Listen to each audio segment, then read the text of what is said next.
करते हुए योग आसन प्राणायाम आदि करते हैं तब इसका पूरा लाभ होता है। तो मैं आपको आपकी जिंदगी के लिए छोटे छोटे कुछ 4 नियम बताना चाहता हूं और ये 4 नियम का पालन आप सब करिए। मैं आपको विनम्रतापूर्वक लेकिन विश्वास से कहता हूं कि ये 4 नियम का जो भी पालन करेगा जिंदगी में बीमारी और रोग उसको कभी आएंगे नहीं। परम पूजनीय स्वामी रामदेव जी खुद 40-45 साल से इन 4 नियमों का पालन करते हैं। आप भी अगर ये पालन करेंगे तो बहुत अच्छा होगा। मैं भी करता हूं मेरे जीवन। मैं पिछले 15 वर्षों से योग प्राणायाम करता हूं, उसके साथ कुछ नियम मैंने बनाए हैं, वो नियम का पालन करता हूं और वही नियम आपको बताना चाहता हूं। स्वामी जी पालन करते हैं, मैं करता हूं, हमारे लाखों योग शिक्षक करते हैं और इन नियमों का पालन करने से हमको इतना लाभ हुआ है कि कभी बीमारी आती नहीं। 15 साल से मैंने हर बार मेरा बीपी चेक किया, नॉर्मल है, शुगर नॉर्मल है, ट्राइग्लिसराइड्स नॉर्मल है, कोलेस्ट्रॉल नॉर्मल है। पिछले 15 साल में कभी सर्दी जुकाम भी नहीं हुआ, गला भी नहीं बैठा, कभी हॉस्पिटल नहीं देखा, कभी डॉक्टर के पास नहीं गए, क्योंकि जरूरत नहीं पड़ी। और वो जरूरत नहीं पड़ी क्योंकि हम निरोगी हैं, स्वस्थ हैं। ये निरोगी और स्वस्थ होने के लिए आयुर्वेद की एक छोटी सी जानकारी आपसे मैं शेयर करना चाहता हूं। आयुर्वेद में ये कहा गया है कि किसी भी व्यक्ति को निरोगी होना है, रोग मुक्त होना है, तो अपने जीवन में 3 बातों का ध्यान रखे।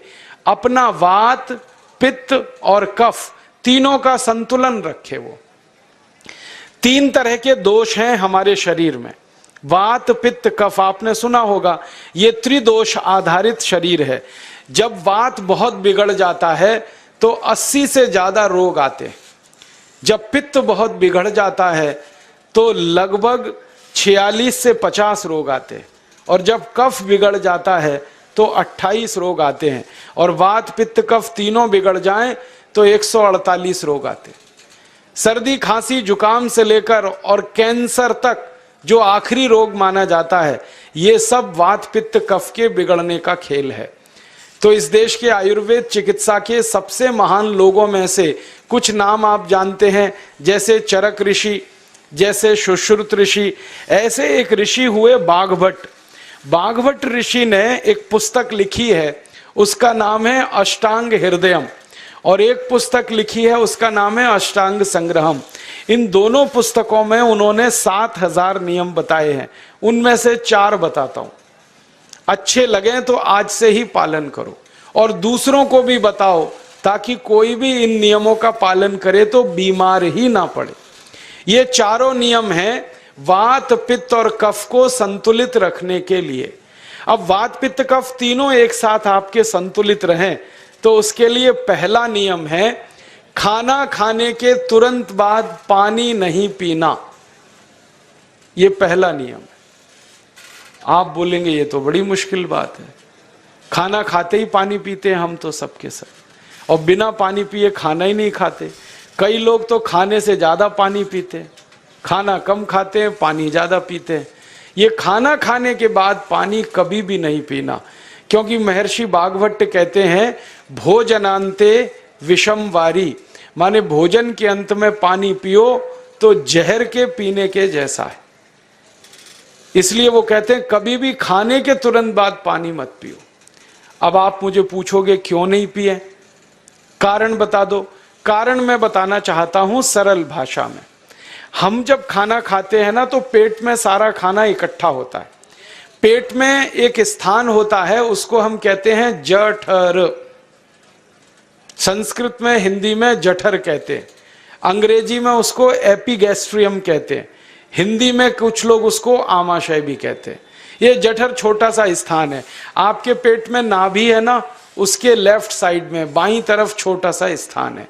सारा खाना आपका इसी स्थान पर आता है। जो भी आप खाते हो, रोटी, चावल, दाल, सब्जी, दूध, दही, कुछ भी खाओ, सब कुछ जठर में आता है। अब जठर में जैसे ही खाना इकट्ठा होता है तो उसमें आग जलती और उस आग को कहते हैं जठर अग्नि, मिला के बोल देते हैं जठराग्नि। आप जैसे ही खाना खाते हो पेट में जठर में अग्नि जलती है, वो अग्नि खाने को पचाती है और अग्नि खाने को ऐसे ही पचाती है जैसे रसोई घर की अग्नि खाने को पकाती है। आपके रसोई घर में आप अग्नि जलाओ, उसके ऊपर दूध रख दो, दूध में थोड़ा चावल डाल दो, अग्नि जब तक जलती रहेगी खीर तब तक बनती रहेगी। आप घर में अग्नि जलाओ, उसके ऊपर पानी रख दो, उसमें दाल डाल दो, दाल की पकने की क्रिया तब तक चलेगी जब तक अग्नि जलेगी। ऐसे ही पेट में होता है, जैसे ही आपने खाना खाया पेट में अग्नि जलती है, और जब तक अग्नि जलती है तो खाने के पचने की क्रिया चलती है। जैसे रसोई घर में खाना पकाते हैं वैसे ही पेट में भी खाना पकता है, इसी को हम पचने की क्रिया कहते हैं, अंग्रेजी में उसको डाइजेशन कह देते हैं। तो आपने खाना खाया, पेट में अग्नि जल गई, अब वो खाने को हजम करेगी, पचाएगी। अब मुझे एक प्रश्न का उत्तर दो आप, कि जैसे ही आपने खाना खाया पेट में अग्नि जल गई और वो खाने को पचा रही है, तुरंत आपने गट गट गट गट पानी पी लिया और खूब ठंडा पानी पी लिया, बर्फ मिलाया हुआ पानी पी लिया, फ्रिज का पानी पी लिया, क्या होने वाला है? अग्नि जलेगी कि बुझेगी? अग्नि के ऊपर पानी डालो तो अग्नि और पानी की दोस्ती नहीं है, दुश्मनी है, पानी अग्नि को बुझा देता है। तो आपने खाना खाया, अग्नि जली, पीछे से गटगट पानी पी लिया, अब अग्नि शांत हो गई, अब खाना पचेगा नहीं, तो वो पेट में पड़ा पड़ा सड़ेगा, और सड़ा हुआ खाना 100 से ज्यादा विष पैदा करेगा, और वो 100 विष आपकी जिंदगी को नरक बना देंगे और जिंदगी भर आप बीमार पड़े रहेंगे। आपको मालूम है, कई लोग कहते हैं मुझे पेट में बहुत गैस बनती है। ये गैस उन्हीं को बनती है जिनका खाना हजम नहीं होता। कोई लोग कहते हैं कि मुझे पेट में जलन होती है, ये जलन उन्हीं को होती है जिनका खाना पचता नहीं। कोई कहते हैं कि मेरे पेट में एकदम गुम हो जाता है, फूल जाता है, ये सब वो लक्षण हैं जब खाना पचता नहीं। तो खाना पचेगा नहीं तो सड़ेगा, सड़ेगा तो विष पैदा करेगा, और वो विष आपको बीमार करेंगे। इसलिए महर्षि भागवत ने कहा, खाना खाते ही पानी मत पियो। समझ में आया? फिर आप बोलोगे कितनी देर तक नहीं पिए? कम से कम 1 घंटे तक। 1 घंटे बाद पानी पियो। आप बोलोगे जी 1 घंटा क्यों? ये जो अग्नि जलने की क्रिया है ये लगभग 1 घंटे तक ही चलती है पेट में, उसके बाद अग्नि अपने आप शांत हो जाती है, उसके बाद पानी पी लो। तो खाना अगर 10 बजे खाया तो 11 बजे पानी पियो, 11 बजे खाया तो 12 बजे पियो, 12 बजे खाया तो 1 बजे पियो, 1 घंटे बाद पानी पियो। अब आपके मन में यह सवाल आ सकता है कि खाना खाने के पहले पी लें क्या? हाँ पी लो, 40 मिनट पहले पेट भर के पानी पी लो। 10 बजे खाना खाना है, 9:20 पे खूब पानी पी लो, जितना पी सकते हो। 11 बजे खाना खाना है, 10:20 पे पी लो, खूब पानी पी लो, 40 मिनट पहले। आप और एक सवाल पूछ सकते हो कि अच्छा ठीक है, खाने के बाद पानी तो नहीं पिएंगे, कुछ और पी सकते हैं क्या पानी को छोड़कर? तो उसके लिए भागवत जी कहते हैं कि खाने के तुरंत बाद अगर पीना है तो दही की लस्सी पियो, मट्ठा। खाने के बाद अगर तुरंत पीना है तो फलों का रस पियो, गन्ने का रस पी लो, संतरे का रस पी लो, मौसमी का रस पी लो, अनार का रस पी लो। अब आप कहोगे ये सब महंगी महंगी चीजें बता रहे हैं, गन्ने का रस, संतरे का रस, अनार का रस, पैसे तो है नहीं। तो सबसे सस्ता रस है नींबू का ही रस पी लो, शिकंजी बना के पी लो, वो तो सबसे सस्ता है। तो खाना खाने के बाद या तो दही की लस्सी पियो या रस पियो। और एक तीसरी चीज है, दूध पी सकते। तो खाने के तुरंत बाद पीना है तो दही की लस्सी या मट्ठा, खाने के तुरंत बाद पीना है तो कोई फल का रस, खाने के तुरंत बाद पीना है तो दूध। पानी 1 घंटे बाद पियो। और अगर एक बात ध्यान रखो तो अच्छा है कि सवेरे खाना खाते हैं जिसको हम ब्रेकफास्ट कहते हैं, नाश्ता, तो फलों का रस पीना अच्छा, दोपहर को खाना खाएं तो लस्सी और मट्ठा पीना अच्छा, और रात का खाना खाएं तो दूध पीना अच्छा। जो लोग इस नियम का पालन कर सकते हैं जिंदगी में कभी भी 80 रोग उनको नहीं हो सकते। वात पित्त कफ तीनों ही इस एक छोटे से नियम से संतुलित रहते हैं। तो ये पहला नियम मैंने आपसे कहा। दूसरा नियम एक और है, और वो नियम ये है कि पानी कभी भी पियो, घूट घूट भर के पियो। जैसे गरम चाय पीते हैं, गरम कॉफी पीते हैं, गरम दूध पीते हैं, एक एक घूट भर के, एक एक सिप करके, ऐसे ही पानी पीने की आदत डालो। ये मुंह में एक बार गिलास लगा लिया, गटागट उसको खाली कर दिया, ये तरीका गड़बड़ है।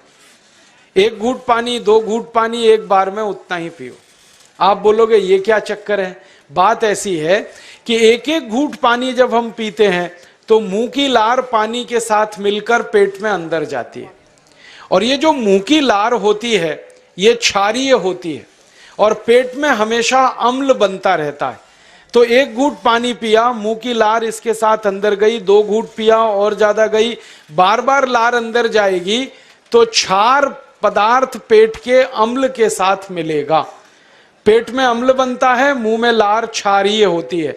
तो ये क्षार को अम्ल में मिला दिया जाए और ये अच्छे तरीके से मिलकर पेट में जाए तो कभी भी कोई व्यक्ति के पेट को अम्लता नहीं होती, एसिडिटी नहीं होती। और पेट में अम्लता नहीं होती तो रक्त में अम्लता नहीं होती, और जिनके रक्त में अम्लता नहीं होती उनकी जिंदगी में कभी भी वात पित्त कफ के असंतुलन की स्थिति पैदा नहीं होती। इसलिए पानी घूट घूट करके पीना। मैं आपको एक छोटा सा मेरा ऑब्जर्वेशन बताता हूं, परीक्षण। आप भारत देश में या दुनिया में कहीं भी जाओ, मनुष्य को छोड़कर पशु पक्षियों को देखना शुरू करो, वो पानी कैसे पीते। किसी चिड़िया को पानी पीते हुए देखो, किसी पक्षी को पानी पीते हुए देखो, वो चोंच के एक बूंद ही के बराबर ही पानी उठाता है। एक बार में एक बूंद पानी लेगा, फिर थोड़ी देर चोंच चलाएगा, फिर पिएगा, फिर दूसरी बूंद लेगा, फिर चोंच चलाएगा, फिर पिएगा, फिर तीसरी बूंद। एक एक बूंद पक्षी पानी पीता है। कुत्ते को पानी पीते हुए देखो, चाट चाट के पानी पीता है। शेर को पानी पीते हुए देखो, चाट चाट के पानी पीता है। जितने जानवर चाट कर पानी पीते हैं, जितने पक्षी एक एक घूंट पानी पीते हैं, किसी भी पक्षी और किसी भी जानवर को डायबिटीज नहीं है, किसी को अर्थराइटिस नहीं है, कोई पक्षी ओवरवेट नहीं है, कोई पशु ओवरवेट नहीं है। वो सब स्लिम और ट्रिम हैं, क्योंकि वो इतने होशियार हैं कि पानी चाट के पीते हैं या घूट घूट करके पीते। अब मुझे ये हैरानी होती है कि ये पशु पक्षियों को कौन सिखाता है? वो अपने जन्म से ये ज्ञान सीख के आते हैं। उनका कोई गुरु नहीं है, उनका कोई विद्यालय नहीं है, उनके कोई प्रशिक्षण शिविर नहीं लगते, फिर भी उनको इतनी अकल है कि पानी घूट घूट पीना। और हम ये मनुष्य जिनके इतने गुरु, इतने विद्यालय, इतने कॉलेज, सीखने वाले, सिखाने वाले, और हम मूर्खों के मूर्ख गटागट गटागट पानी पीते रहते। तो पानी पीने का तरीका बदल दो, घूट घूट भर के पानी पियो। ये दूसरा नियम है। तीसरा नियम है कि जिंदगी में कितनी भी प्यास लगे, ठंडा पानी कभी मत पियो। बर्फ डाला हुआ पानी, फ्रिज में रखा हुआ पानी, वाटर कूलर का पानी जिसका तापमान बहुत कम है, ये कभी मत पीना। क्यों? क्योंकि शरीर आपका गर्म है और पानी ठंडा है। अब होता क्या है वो मैं समझाता हूं सरल भाषा में। पेट तो गर्म है, अब इसमें ठंडा पानी डाल दिया आपने, तो अंदर झगड़ा होता है। और झगड़ा क्या होता है? या तो पानी पेट को ठंडा करेगा या पेट पानी को गर्म करेगा। अगर पानी ने पेट को ठंडा कर दिया तो पेट के ठंडा होते ही हृदय ठंडा होता है, हृदय के ठंडा होते ही मस्तिष्क ठंडा होता है, मस्तिष्क के ठंडा होते ही आदमी ठंडा होता है, और आदमी ठंडा होते ही राम नाम सत्य होती है। आपको मालूम है, जब शरीर ठंडा पड़ जाता है तो घर में भी नहीं रखते, निकाल के बाहर सड़क पर रख देते। जो घर आपने बनाया अपनी मेहनत से, शरीर के ठंडा पड़ते ही निकाल बाहर करते हैं उस घर में से, और फिर चिल्लाने लगते हैं, लेके जाओ, जल्दी लेके जाओ, इसको जला के आओ। माने ठंडे शरीर की इज्जत नहीं है। तो ठंडा पानी क्यों पी रहे हो भाई? बंद कर दो। कोई जानवर ठंडा पानी नहीं पीता, कोई पक्षी नहीं पीता। तो आप ये ठंडा पानी पीना बंद करो, सादा पानी पीना शुरू करो। और गर्मी के दिनों में बहुत अगर आपको तकलीफ है तो मिट्टी के घड़े का पानी पी लेना, फ्रिज का और बर्फ का नहीं पीना। ये तीसरा नियम है। और चौथा और आखिरी नियम है कि आप सवेरे ही सवेरे जब सोकर उठते हो तो सबसे पहले पानी पियो। जैसे ही आपकी आंख खुल गई तो पहले 2-3 गिलास पानी पी लो, उसके बाद आप टॉयलेट में जाओ। उठते ही पानी पियोगे तो 2 फायदे हैं। पहला फायदा यह है कि पानी पेट में जाकर बड़ी आंत को साफ करता है, और जैसे ही बड़ी आंत की सफाई होगी पेट पे दबाव पड़ेगा और आप संडास घर में जाएंगे, 2-3 मिनट में पेट आपका साफ हो जाएगा। जिनका पेट सुबह एक बार में साफ हो जाता है उनकी जिंदगी में कभी रोग नहीं आता। इसलिए सुबह सुबह उठते ही पेट साफ होना जरूरी है। और उठते ही पानी पियोगे तो मुंह की जो लार है वो पानी के साथ मिलकर अंदर जाएगी। सुबह पेट में एसिड की मात्रा ज्यादा होती है, इसलिए लार का पेट में जाना बहुत जरूरी है। इसलिए सुबह उठते ही पानी पीना बहुत जरूरी है। ये 4 नियम हैं आयुर्वेद के। पहला नियम, खाना खाने के 1 घंटे बाद पानी पीना। दूसरा नियम, पानी को हमेशा घूट घूट भर के पीना। तीसरा नियम, कभी भी जिंदगी में ठंडा पानी नहीं पीना। और चौथा और आखिरी नियम, सवेरे उठते ही सबसे पहले पानी पीना। 4 नियमों का पालन जो भी अपने जीवन में कर सकता है वो वात पित्त कफ तीनों को संतुलित रख सकता है। और जिसका वात पित्त कफ संतुलित है उसके जीवन में बीमारी नहीं आती है। और जो बीमार नहीं पड़ते हैं वो स्वस्थ और तंदुरुस्त और सुखी रहते हैं। उनकी जिंदगी का खर्चा कम होता है और देश का भी बहुत सारा पैसा बचता है। आपको शायद मालूम है या नहीं, 1 साल में हम जब बीमार पड़ जाते हैं भारतवासी तो साल का करीब 6 लाख करोड़ रुपया हमारा खर्च हो जाता है उन बीमारियों का इलाज करने में।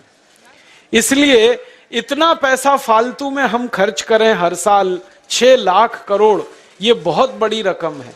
इससे बेहतर यह है कि हम बीमार ही नहीं पड़ें और स्वस्थ रहें, सुखी रहें।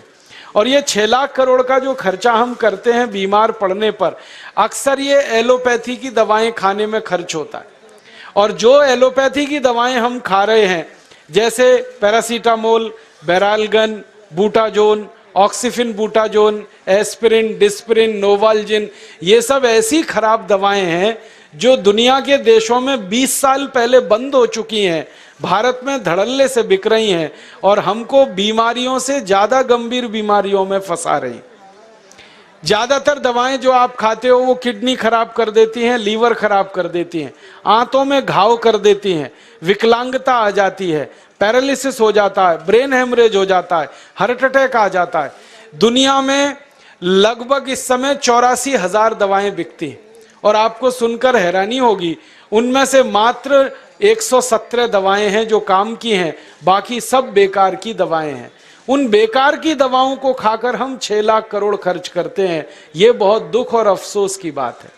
और ये 6 लाख करोड़ का खर्चा समाज के वो लोग करते हैं जिनको जिंदगी में हर समय अपना आर्थिक स्थिति को देख के चलना पड़ता है, जिनकी आमदनी बहुत नहीं है, जिनके घर में आमदनी के बहुत ज्यादा साधन नहीं है, उनको ये पैसा खर्च करना पड़ता है। तो कई बार क्या होता है, किसी का घर बिक जाता है, किसी का खेत बिक जाता है, किसी के घर के गहने गिरवी रख जाते हैं, किसी को कर्ज लेना पड़ जाता है, किसी को कर्ज लेकर दोबारा कर्ज लेना पड़ जाता है। मैंने इस हिंदुस्तान में पिछले 15 साल के प्रवास में देखा कि गांव-गांव के गरीब किसान कर्ज ले लेकर ये महंगी दवाएं खाकर इलाज करते हैं, डॉक्टरों को पैसा देते हैं, दवा कंपनियों को देते हैं, और वो पैसा फिर इस देश में से दूसरे देश में चला जाता है, क्योंकि अक्सर ये दवाएं बनाने वाली कंपनियां विदेशी होती हैं। तो हम 6 लाख करोड़ खर्च करें अपने खून पसीने की कमाई का, उससे अच्छा ये है बीमार ही ना पड़ें, दवा खाने की जरूरत ही ना पड़े, तो हम सुखी रहें, स्वस्थ रहें। तो योग प्राणायाम करें, 4 नियमों का जीवन में पालन करें, बहुत आसान है आपके लिए।